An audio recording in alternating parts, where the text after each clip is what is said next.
Hi folks, this is either part 5 or 6. I'm losing track because I'm tired and kind of fainted trying to get over here to do this video. Okay? Alright, part 6. Now, a lot of you guys have bug out bags. I tell a lot of people to get this book. You see that? It's a little outdated, but it holds to the fact. Reason why: it covers everything you need to know. Gil can testify this, of Camp Patton's family compound. See all this? This is what you have to do for bugging out. Even has a bicycle and a boat section. Okay? It covers planning your trip, getting to shape, testing wild plants for edibility. I can't pronounce that. Use ropes, ford rivers, read maps, use equipment, walk safely. I tell you, a lot of preppers can't even walk 20 paces. And talking to the guy who uses a walker. Okay? Cope with campsite pests, that's vermin. Set up camp, read a compass, orienteer by the start, repair clothing, cross difficult terrain, cook meals outdoors, build a snow shelter, avoid dangerous animals, signal for help, stow a tent, build a lean-to shelter, protect the weather, purify water, choose a campsite, build a fire, and perform emergency aid. That's bugging out. That's all you need. Now, another problem with that is a lot of people think, well, I got to bug out better. I got to go out in the boonies and live forever. No.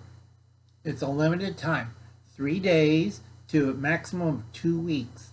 Then you run out of ammo, supply, resupply, and you die out there.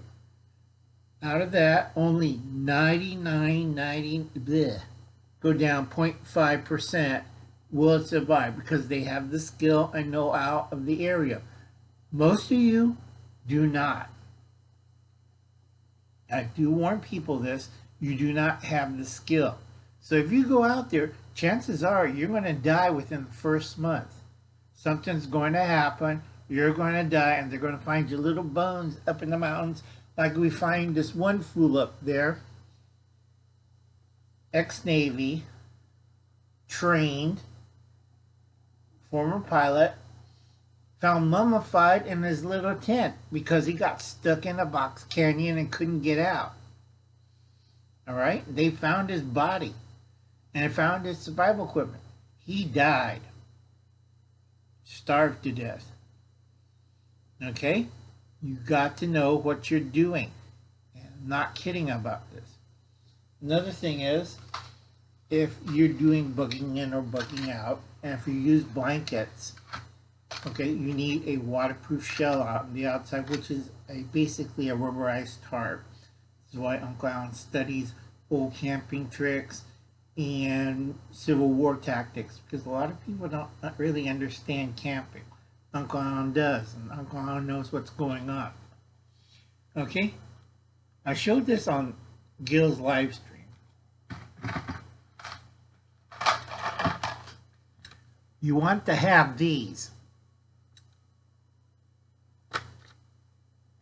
They're not safety pins, they're blanket pins.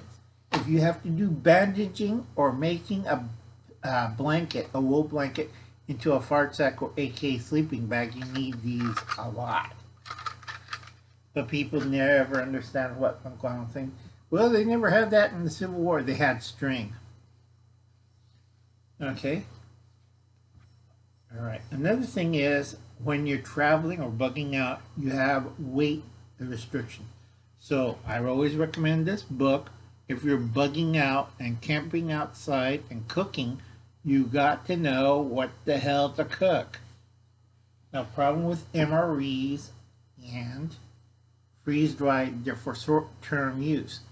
People never study the matter. People never will. Freeze-dried, it's fine, except for 2 things. You get constipated and you get gas. And you don't want an enemy here screaming your head off trying to take a dump. Okay, that was number 6. Catch you later, folks.